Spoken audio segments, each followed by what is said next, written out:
ඔන්න ඉතින් එකමත් එක ගමක පුංචි පවුලක් ජීවත් වුණා. මේ පවුලේ හිටියේ අම්මයි, තාත්තයි, පුංචි පුතයි, සේවකයයි. ඉතින් මේ සේවකයා මිනිස් වෙස්ගත් යක්ෂයෙක් කියලා නම් කවුරුවත් දැනගෙන හිටියේ නෑ. එහෙනම් පුතේ අපි හෙට උදේම පිටත් වෙනවා. පුතා සුනිල් මාමා එක්ක පරීස්සමින් ඉන්න ඕනේ. ඒතෙන් තාත්තේ මාවත් එක්කයි යන්නකෝ. බෑනේ පුතේ. අපි යන්නේ අපේ රැකියාවේ වැඩකටනේ. එහෙට පුතාව එක්කන් යන්න බෑ.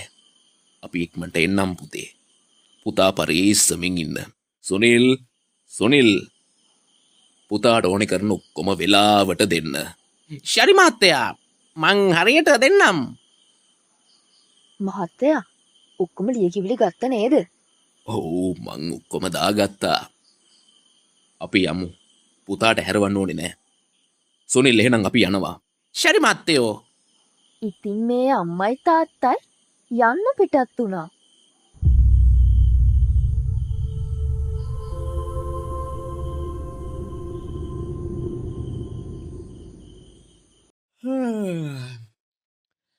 අම්මනම් කියන්නෙම නැතුව ගිහින් වගේ.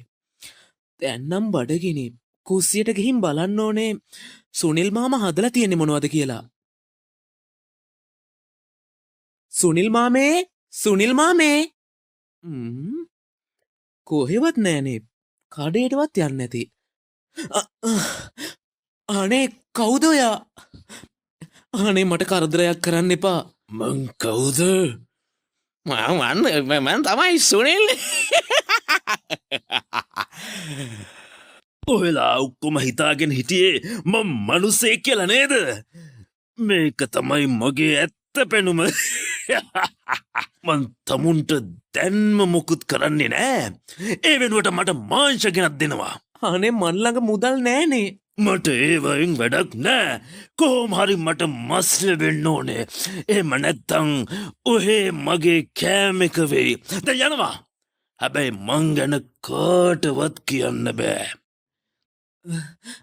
දැන් මම මොකද කරන්නේ? කඩේට ගිහින් කඩේ මාමගෙන් ණයටවත් මස් ටිකක් ඉල්ලගෙන එන්න ඕනේ.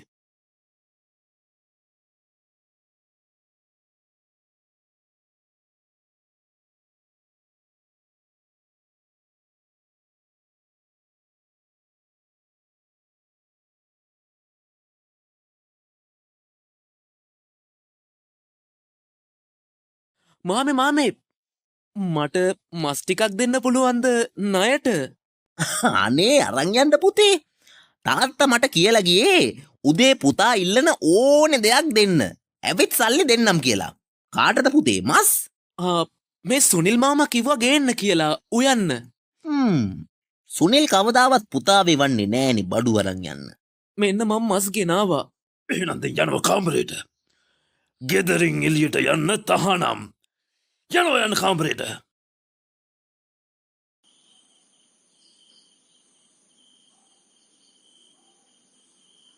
ඒ ළමයා මට හොඳටම බඩගිනි.